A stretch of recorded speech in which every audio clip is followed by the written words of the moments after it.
Today's reading is Daniel, chapter 1. Chapter 1. Daniel taken to Babylon. In the 3rd year of the reign of Jehoiakim, king of Judah, Nebuchadnezzar, king of Babylon, came to Jerusalem and besieged it. And the Lord gave Jehoiakim, king of Judah, into his hand, with some of the vessels of the house of God, and he brought them to the land of Shinar, to the house of his God, and placed the vessels in the treasury of his God.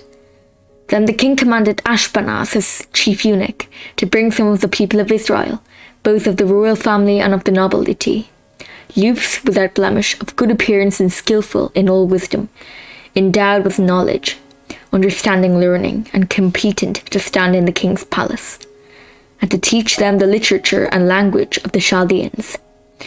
The king assigned them a daily portion of the food that the king ate, and of the wine that he drank.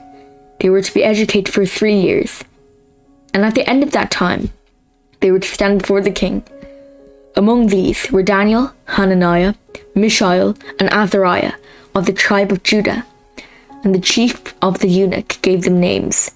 Daniel he called Belteshazzar, Hananiah he called Shadrach, Mishael he called Meshach, and Azariah he called Abednego. Daniel's faithfulness. But Daniel resolved that he would not defile himself with the king's food or with the wine that he drank. Therefore he asked the chief of the eunuchs to allow him not to defile himself. And God gave Daniel favour and compassion in the sight of the chief of the eunuchs. And the chief of the eunuchs said to Daniel, I fear, my lord the king, who assigned your food and your drink. For why should he see that you were in worse condition than the youths who were of your own age? So you would endanger my head with the king. Then Daniel said to the steward whom the chief of the eunuchs had assigned over Daniel, Hananiah, Mishael, and Azariah, test your servants for 10 days. Let us be given vegetables to eat and water to drink. Then let our appearance and the appearance of the youths who eat the king's food be observed by you, and deal with your servants according to what you see. So he listened to them in this matter and tested them for 10 days. The end of 10 days it was seen that they were better in appearance and fatter in flesh than all the youths who ate the king's food. So the stewards took away their food and the wine they were to drink and gave them vegetables.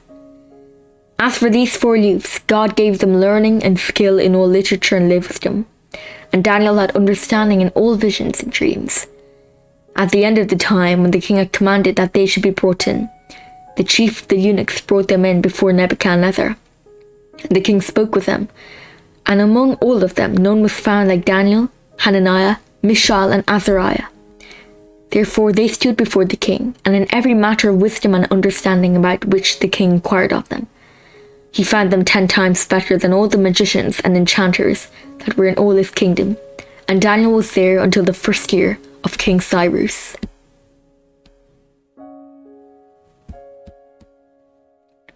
This is the word of the Lord.